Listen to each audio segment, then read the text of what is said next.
Baik, Assalamualaikum warahmatullahi wabarakatuh. Salam sejahtera buat kita semua. Kembali lagi di bincang-bincang Bawaslu Kabupaten Bekasi. Seperti kita ketahui bahwa ini ada suatu program atau peningkatan pengetahuan tentang lembaga Bawaslu.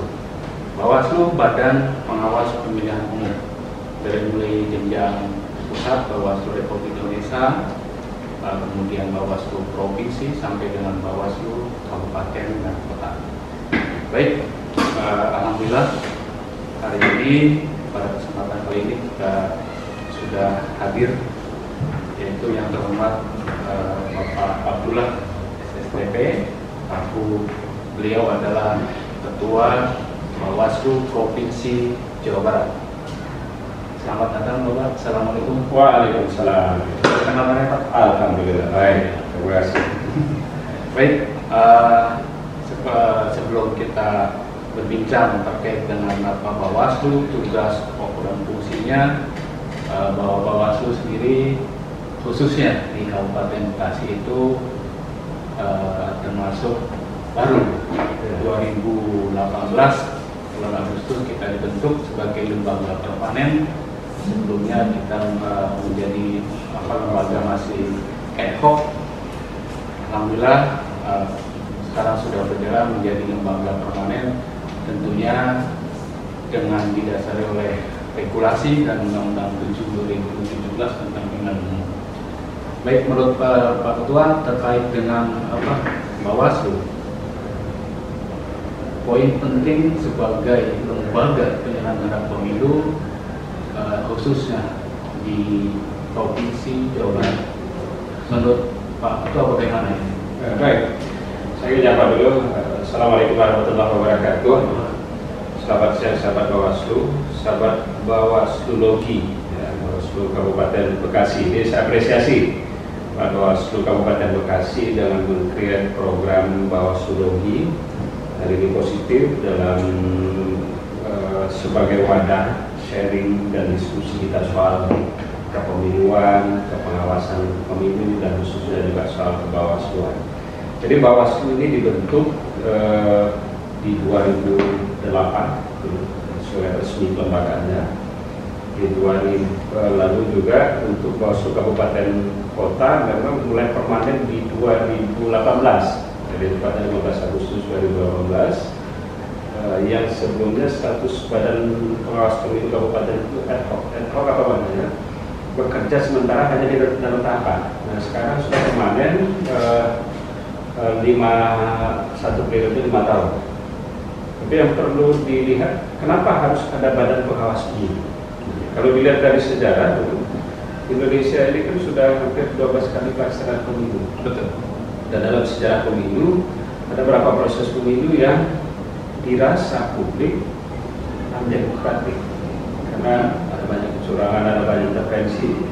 Lalu ketika reformasi muncul di 98, sehingga ada pemilu 99 pertama itu dibutuhkan lembaga pengawas pemilu khusus, bukan hanya lembaga penyelenggara pemilu. Harapannya adalah agar proses pemilu kita terkawal, menghadirkan pemilu demokratis, sehingga dibutuhkan lembaga khusus pengawas pemilu.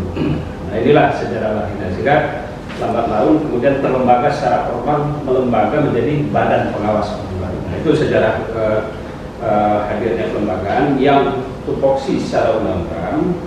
Bawaslu ini mengawal seluruh tahapan pemilu, fungsi pengawasan. Ini bagian dari tupoksi kelembagaan. Nah, sehingga hadirnya kelembagaan Bawaslu ini menjadi lembaga strategis untuk hadirnya pemilu yang demokratis.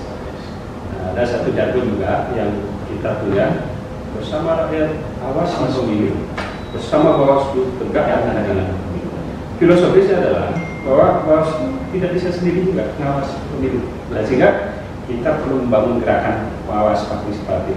Misalnya sekarang kita buat program Sekolah Kader Pengawas Pemilu, nah, SKPP, yang itu pesertanya pemilih muda, yang kita harapkan kita bisa transfer ilmu kepemiluan, ilmu kepengawasan, ilmu juga bagaimana mereka mengorganize publik untuk mengawal pemilu.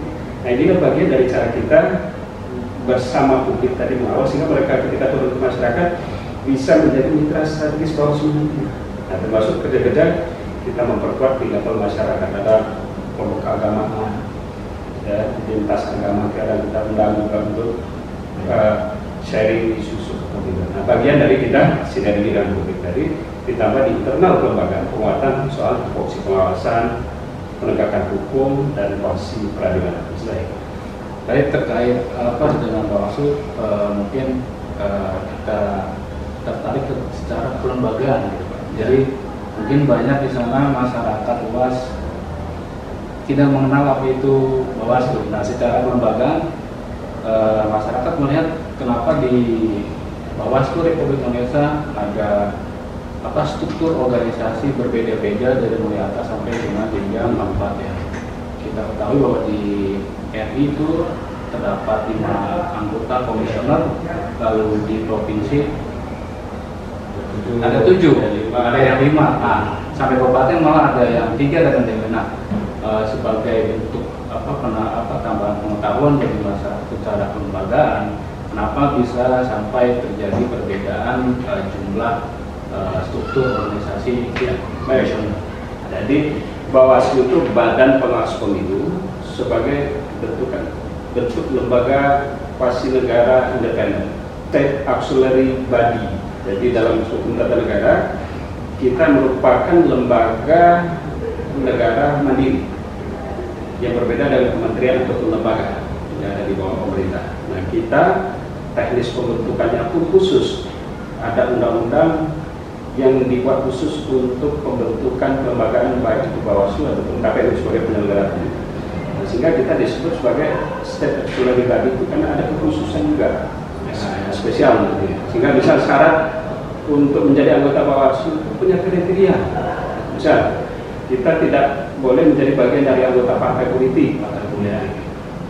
Kalaupun pernah menjadi anggota partai harus off 5 tahun setelahnya baru boleh menjadi penyelenggara. Nah ini dalam mencirikan lembaganya harus menjadi lembaga mandiri.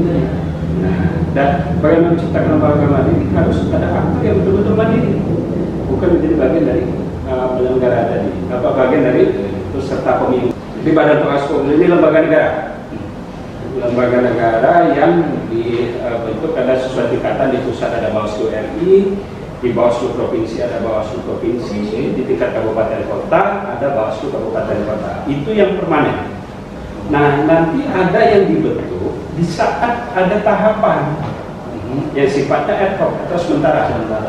Jadi kalau mau katakan yang permanen tadi ada Bawaslu RI, yaitu masa baktinya 5 tahun, ya, itu dipilih kembali. Ada Bawaslu Provinsi dan juga ada Bawaslu Kabupaten lainnya. Terkait dengan jumlahnya itu Pak, kenapa sih ya berbeda-beda? Bukan beda kita, karena ini perintah mandat undang-undang. Ya, perintah undang-undang, kalau di Bawaslu itu jumlahnya 5, untuk tingkat provinsi menyesuaikan dengan jumlah penduduknya. Misalnya kita Jawa Barat karena jumlahnya besar, maka jumlah komisionernya ada 7. Termasuk juga ada kabupaten kota, misal Kabupaten Bekasi karena jumlah penduduknya besar, ya ada jumlahnya 5. Tapi ada juga yang di bawah 500.000 penduduknya, jumlah komisioner Bawaslu cuma 3, misalkan semacam Kabupaten Pangandaran, gitu ya. Itu ya salah satu contoh. Baik, terakhir sebagai Ketua Bawaslu Provinsi Jawa Barat, bagaimana Bapak melihat peluang ke depan serta harapan dan keinginan Bawaslu sebagai lembaga yang kredibel, lembaga yang terpercaya? Baik. Saya sebagai Ketua Bawaslu Jawa Barat punya visi besar soal Bawaslu, dan ini menjadi visi lembaga. Visi Bawaslu adalah menjadikan Bawaslu ini menjadi lembaga terpercaya mengawasi pemilu. Oleh karena itu, di dalam kerja kelembagaan harus mencerminkan itu, sehingga misi kita mulai dari pencegahannya, bagaimana menjadikan lembaga Bawaslu ini terpercaya dalam hal pencegahan, bagaimana Bawaslu menjadi lembaga terpercaya dalam pengawasan, bagaimana Bawaslu terpercaya dalam penegakan hukum, termasuk juga bagaimana Bawaslu terpercaya menjadi lembaga dalam penyelesaian proses administrasi pemilu. Nah, disitulah aras kita bahwa kita ingin membangun lembaga ini sebagai badan pengawas pemilu yang terpercaya, sehingga resource yang kami punya kita arahkan ke situ. Dan juga kita ingin bangun bahwa Bawaslu ini juga adalah milik bersama, owner kolektif publik, maka juga kita melakukan sinergi dalam kelompok masyarakat, kelompok pemuda, pemilih muda kita rangkul, ke kelompok ormas, ya, keagamaan, kepemudaan juga kita libatkan, kampus, MOU dengan kampus kita mulai lakukan, ya. Ini bagian dari strategi dan cara Bawaslu juga agar publik mulai mengenal Bawaslu, dan kita ingin bersama rakyat tadi mengawasi pemilu, jadi bukan hanya Bawaslu saja. Nah, itu strategi kita, sehingga harapan besar kita akan menjadi lembaga yang terpercaya dan bisa memberikan kontribusi positif dalam tugas pengawasan pemilu, penegakan hukum pemilu, maupun dalam membangun keadilan hukum pemilu. Baik, terima kasih Bapak. Terima kasih. Itu adalah bincang-bincang terkait Bawaslu, terkait dengan Bawaslu, dari semua dari mulai dari lembaga sampai dengan tugas pokok dan fungsi Bawaslu. Mungkin itu saja bincang-bincang Bawaslu di Kabupaten Bekasi kali ini. Sebelum kita mengakhiri bincang-bincang kali ini, satu lagi Pak. Ya, moto Bawaslu seperti tadi disampaikan, bersama rakyat awasi pemilu, bersama Bawaslu kalian pemilu. Mungkin kita bisa bareng-bareng. Jadi sambil kita kepalkan tangan, Pak. Oke, siap. Kepalkan tangan, dan bersama rakyat awasi pemilu, bersama Bawaslu tegakkan keadilan. Bersama rakyat awasi pemilu, bersama Bawaslu tegakkan keadilan. Baik, terima kasih. Itulah bincang kali ini. Saya akhirkan masa staf Bawaslu Kabupaten Bekasi. Terima kasih atas perhatiannya. Mohon maaf atas kekurangannya. Saya akhiri. Wassalamualaikum warahmatullahi wabarakatuh. Waalaikumsalam. Assalamualaikum.